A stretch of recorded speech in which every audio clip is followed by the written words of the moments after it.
To me, it's because it's about acting. You know, both.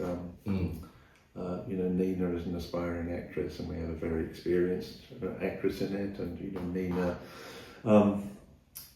at the end of it, talks about what it's like to act badly. Yeah. You know, she you know, because she's kind of become a third rate. You know, after being traumatized by Trigorin and losing a baby and her life falling apart, she still continues an actress, but she feels she can't do it still. There's also, you know, Trigorin's a writer, Konstantin's a writer, so I think it's about the world, you know, that we're really interested in. That actors are interested in. Actors are interested in. Yeah. I think also it's these texts, you know, in terms of training that we've both been involved in, and Chris obviously for a long time, you know, running acting, head of acting at Whopper.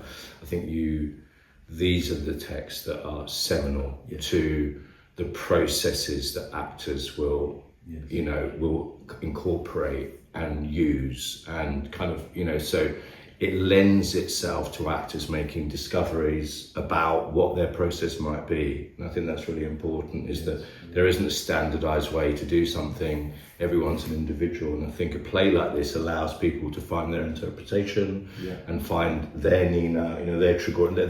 They find their version of that character, their version of that person that they can really inhabit. And I think that gives actors a sense of real ownership in this play. And I think as a director as well, Chris has, you know, obviously directed well over 150 productions, I think, so across the world.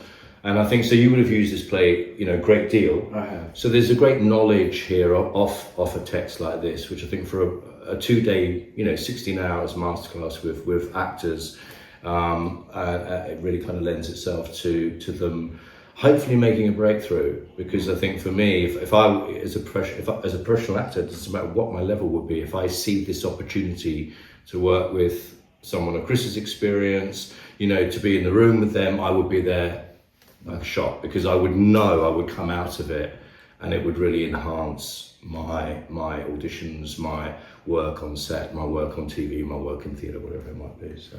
What also interests me a lot about the Seagull particularly is the importance it has historically, because there was a first production of it that was done in Moscow, which was a disaster. And Chekhov said, right, I'm giving up, you know, there's no point.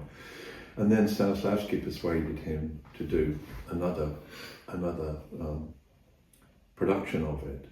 And of course, all the actors were full of, you know, trepidation, and they used to bring the curtain down after every act, and they brought the curtain down at the end of the first act, and there's just a terrible silence from the audience, and all the actors on stage were crying because they thought it was going to be the biggest failure. And then suddenly applause like you'd never heard broke out, because they knew history was made. It was naturalistic, it was real, it was detailed, rather than the, you know, very flamboyant Russian style, presentational style. Suddenly there's, you know, and so I think it's significant in how the method, how everything for me stemmed like from that performance in a way that suddenly things changed. It was those significant moments. And the Seagull is still the emblem of the Moscow Arts Theatre. Yeah, right. So, and that's where really, you know, when we talk of Stanislavski, we talk of Chekhov, you know, that's at the core, again, of the process that actors, and I think something you said, a performance is just something that happens. So really it's a process, it's process, and then we perform. Wherever we're at, we then perform it, but there's no end to process. And a play like this, because of the nature of the writing, it lends itself to just, you know, rehearsing and playing and performing and rehearsing. You just continue to learn. There's no end. So I think that's what's so great about it as well. Yeah.